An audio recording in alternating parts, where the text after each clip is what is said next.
This is SSPTV News, brought to you by Samsung Productions and the Hazleton Standard Speaker. How a new camera system will help keep the city of Hazleton safe. That story and more next. Hello everyone, and thank you for watching. I'm Ken Carr with your local information. The Monoy City Police Department says there was no threat after school was held virtually on Tuesday. The Monoy Area School District made the decision to hold classes virtually after a student reported a concern. While no threat was found, Monoy City Police Chief Mark Wakrikis says the student did what they teach them to, and if there is a concern, it should be reported, adding that he'd rather spend a day looking into a possible threat than to have a tragic situation. There's new technology in the city of Hazleton that's helping the police department. Here's Lisa Sugart with more. The Hazleton Police Department is one of few departments in our area and possibly in the state of Pennsylvania to have a brand new system that will help in the fight against crime. I'm pleased to welcome back Chief Brian Schoonemaker, who is the chief of the Hazleton Police Department. Chief, these are safety cameras. They're 44 solar-powered automatic license plate recognition cameras, basically license plate readers. So tell us how they're going to help your department and make things easier for the officers too in fighting crime. Well, what they are is exactly like what you had said, Lisa, that they are license plate readers. When a vehicle goes through the path, it will take a photograph of the vehicle and the license plates, and it will notify, it'll be all stored on a database for the next 30 days that if we need that information, that we can extrapolate it from the server. For example, if a vehicle is involved in a hit and run at an intersection and the person whose vehicle is hit can give us a partial license plate and a description of the vehicle that had struck theirs, we can pull that database up and search under those certain parameters as of a few letters of the license plate, the color of the vehicle, what type of vehicle, and then it'll small or shrink down that list of possible vehicles that we can then hopefully find the offender vehicle and take the appropriate actions as need be. That's amazing because it doesn't just give you the license plate, it's giving you so much more. Correct. Yeah, the system is set up that it's actually connected to the state's database for stolen vehicles and for wanted persons. So if, for instance, a person's driving through Hazleton, they have a warrant for their arrest and their name is associated with that vehicle, the officers' telephones and emails will start getting alerts when that vehicle comes into Hazleton City or leaves Hazleton City, and we can notify other jurisdictions in the area if need be. So they don't have to go back to the station or anything to get the information. It's coming right to them, literally. Coming right to them on their cell phones or to the CADs, however they set it up for their own notification. So now this system is being put into place all throughout the city. So there'll be various locations throughout the city where these will be, that you'll be able to use them when you need them. And how is this being paid for? We're using I believe the mayor had set aside the American Rescue Plan money for it. And I wanted to just put out, Lisa, it's not only Hazleton, West Hazleton is asked to join on with us now. And Hazel Township has been a huge supporter and asked for several locations for cameras to be put in Hazel Township as well.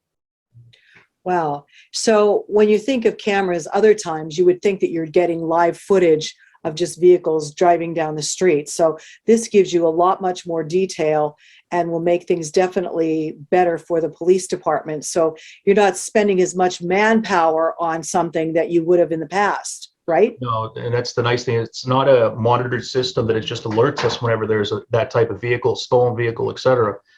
But with expanding upon that is that they're not a live camera, so you don't have to have a person sitting there watching it. It is all artificial intelligence, computer generated, and will monitor everything for the police department as a vehicle passes through that intersection or that camera, and then alert everybody as need be. I'm sure you did a lot of research into this, Nat. Other communities that have used these, have these resulted in a reduction in crime, or how has it helped? There's been several large cities. I can think of one in California. I can't remember which city specifically, but within their first year of using it, they had solved or recovered over $1 million worth of stolen vehicles. There's another community down in Georgia that has had phenomenal success with this in apprehending wanted persons, stolen vehicles. I mean, you name it. So are you already using them? Well, most of the system is up and running. I'm going to say about 50%.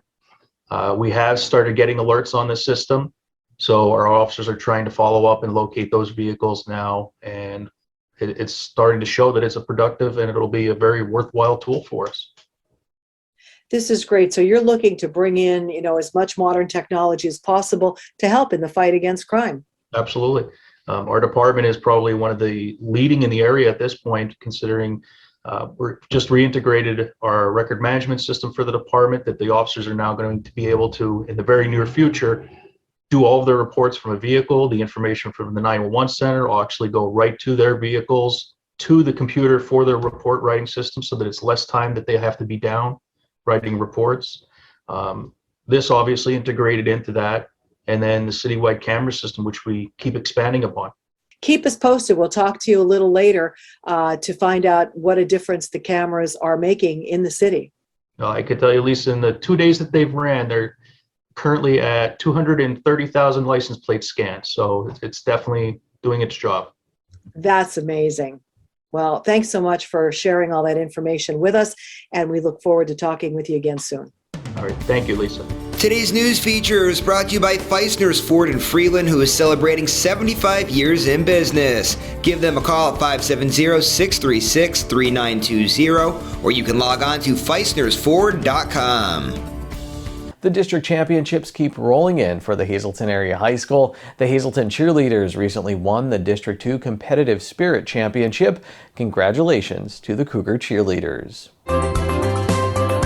Time now for weather on SSPTV News. Did you know we can see phases of Venus just like our moon? Here's a look at the planet from Tuesday evening. Venus is shining bright in the western sky this week. When will it be clear enough to get a glimpse? Here's our forecast from the National Weather Service. On Thursday, mostly cloudy with a high near 56 degrees. On Thursday night, a 30% chance of showers, mainly between 7 p.m. and 1 a.m., mostly cloudy with a low around 42 degrees. On Friday, mostly sunny with a high near 49 degrees. Friday night, a 70% chance of rain, mainly after 1 a.m., cloudy with a low around 38 degrees. On Saturday, an 80% chance of rain, while the high near 42 degrees. On Saturday night, a 30% chance of rain, mixing with some snow after 11 p.m., then gradually ending. Mostly cloudy with a low around 29 degrees. On Sunday, mostly sunny with a high near 34 degrees. And Sunday night, mostly clear with a low around 21 degrees. Coming up, an in-depth feature with the Hazleton Area High School field hockey team. Plus, holiday shopping can be stressful enough without worrying about theft. We get tips from a state trooper to help us this holiday season. The Harwood Fire Company will be selling homemade pierogies beginning on December 17th. Flavors include potato and cheese, sauerkraut and mushroom, and cabbage and onion. SSPTV News would like to send sincere condolences to the family and friends of these recently departed. Mary T. Kapuscinski of Freeland. Mass will be held on Saturday at 1 p.m. at St. Anne's Church. Friends make on Saturday from 12 noon until 1 p.m. at the church. The McHugh Wilczek Funeral Home is in charge of arrangements. Janie Ritchie, age 69 of Freeland. Mass will be held on Saturday at 10 a.m. at St. Anne's Church. Friends make on Saturday from 9 to 10 a.m. at the church. The McNulty Funeral Home is in charge of arrangements. Francis W. Van Blargen Jr., age 80 of Drums. A funeral service will be held on Friday at 11 a.m. at the Harmon Funeral Home in Drums. Friends make on Friday from 10 to 11 a.m. at the funeral home.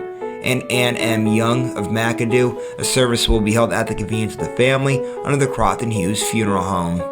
Tonight's obituaries are being brought to you in part by Harmon Funeral Homes and Crematory, with 2 locations in Rockland and in Drums, 570-384-3312 or 570-788-0977, and go to harmonfuneral.com.